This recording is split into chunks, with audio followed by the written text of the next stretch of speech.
Christmas in 1994, I got King's Quest VII. I thought, where's King Graham? Prince Alexander. I don't want to play as a girl. The first King's Quest I played was King's Quest V, so I didn't know that in 4 you play as Rosella.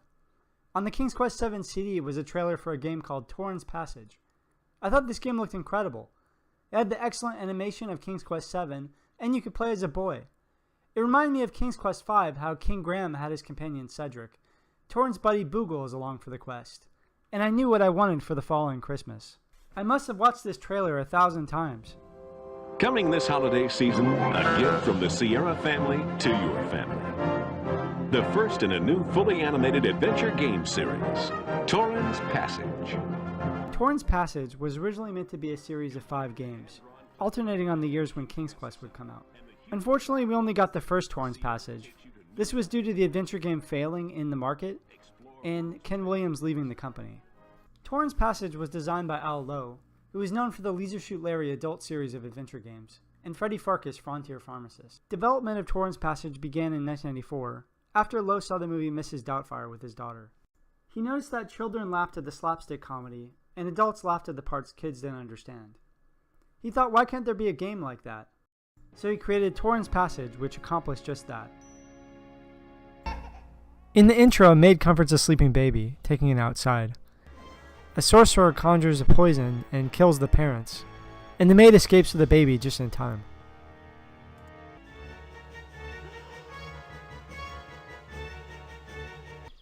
Then we're introduced to Torin and his pet Boogle. Boogle is like a mix of a dog and a cat, and he can shapeshift into different objects that you can use to help on your quest. Torin wishes he was a hero, but be careful what you wish for because as soon as he turns around, his parents get abducted. This intro is super similar to the King's Quest V intro, how Cedric says he saw it all when Mordak makes Graham's castle disappear. Except in this game, Torin's parents disappear. The man who tells him this looks really similar to the man we saw in the earlier intro.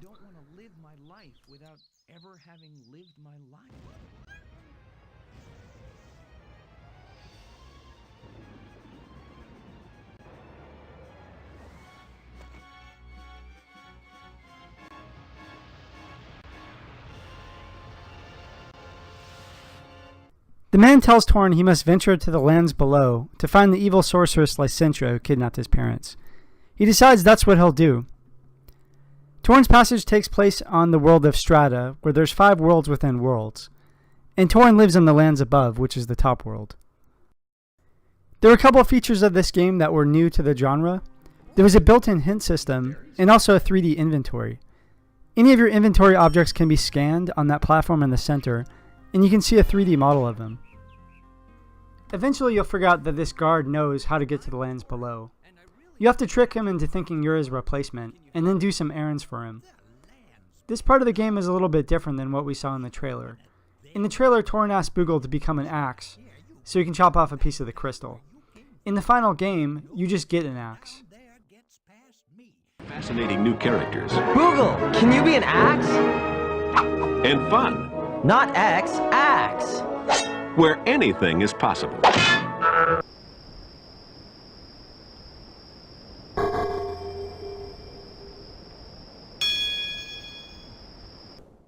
Like in many Sierra adventure games, you can die in Torin's Passage, and sometimes it's pretty amusing. Similar to King's Quest VII and Space Quest VI, you can choose to start back right where you were, so you don't have to worry about saving your game too often.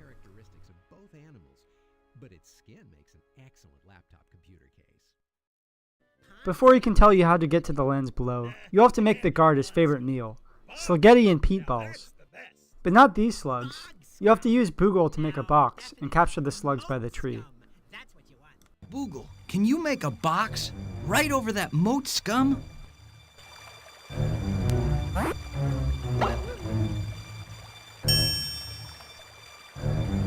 Bon appetit! Spaghetti and peat balls.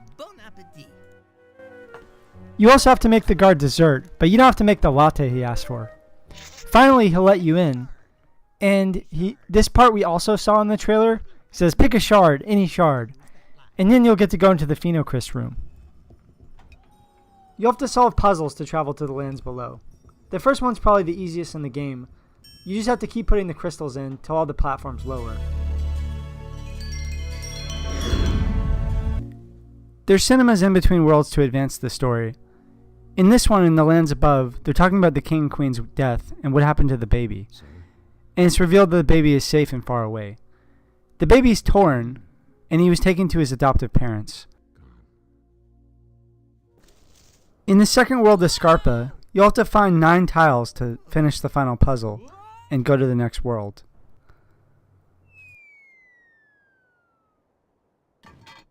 We're introduced to the Bitternuts, who are like a sitcom with a laugh track.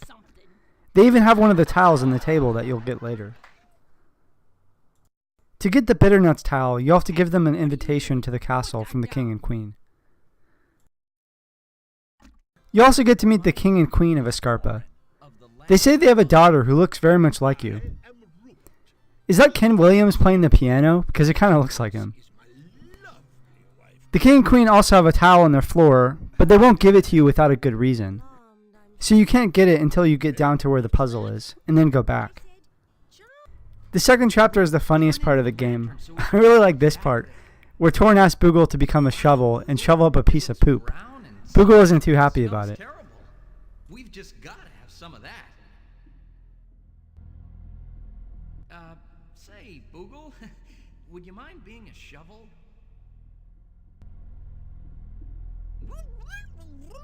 I say, be a shovel.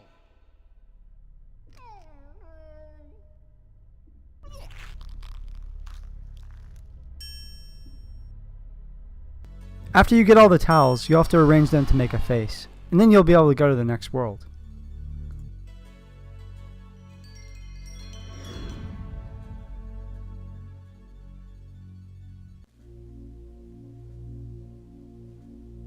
The next world is called Pergola.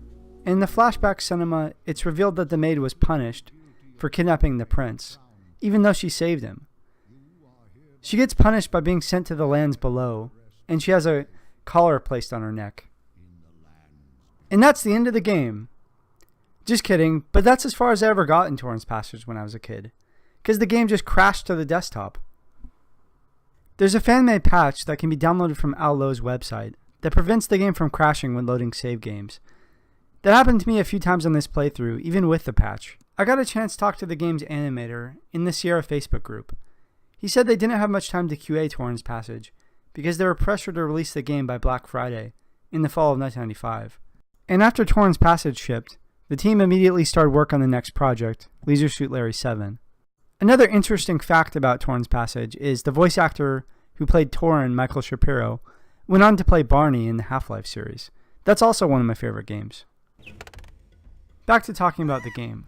Pergola is the world of the little people, and they capture you until they figure out you're a good guy. This part reminds me of the novel Gulliver's Travels, and I'm sure it was inspired by that. Torin saves one of the little guys clinging to his shirt, and then the little people say they need your help with something. Everywhere. I would like to thank you, Giant, for saving the life of Fairmont.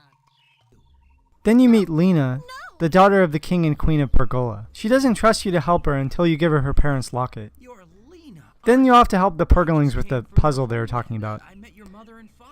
Some of the puzzles in this game are really hard, and I'm glad it has a built-in hint system. I could have never figured out this puzzle when I was a kid. You have to organize these guys by sash and color type, and then you'll go to the next area.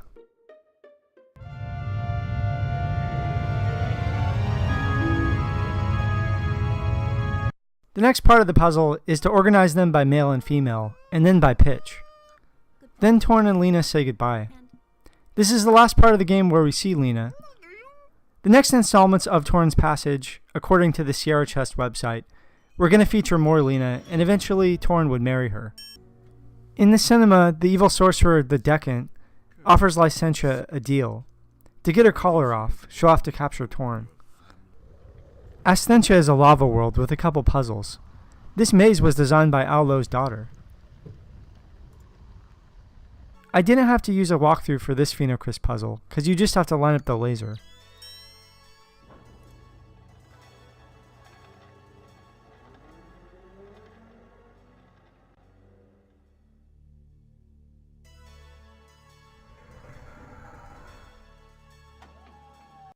The final world you go to is Tenebrous. The decant informs Licentria that Torin's reached there. You old fool.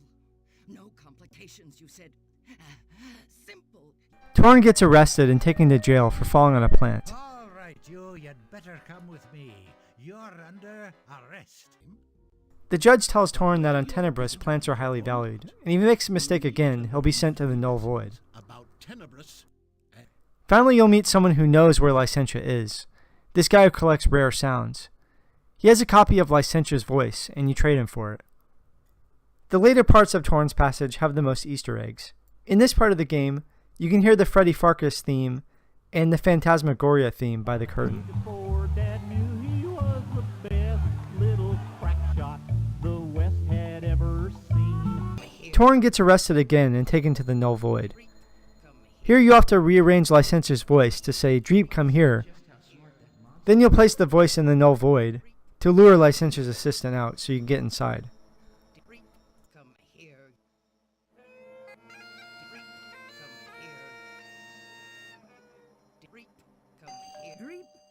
Come here. You'll have to hide under the doorstep so Dreep doesn't kill you. Come here.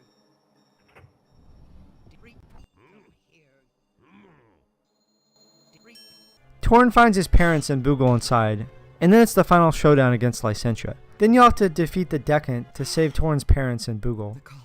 I don't want to give any more spoilers, but this is the end of the game. Torin. Of course. Who else could remove the collar? Then you'll have to defeat the Decant to save Torin's parents and Boogle. I don't want to give any more spoilers, but this is the end of the game. Despite its few bugs, I love Torin's Passage. It's a classic Sierra adventure game, and one of my favorite games from when I was a kid, even though I couldn't finish it back then. Some of the lands feel like they could have been a little bit bigger though. In the lands above, I wish you could have gone to the Crystal City. And the final 3 lands feel really short compared to the first 2.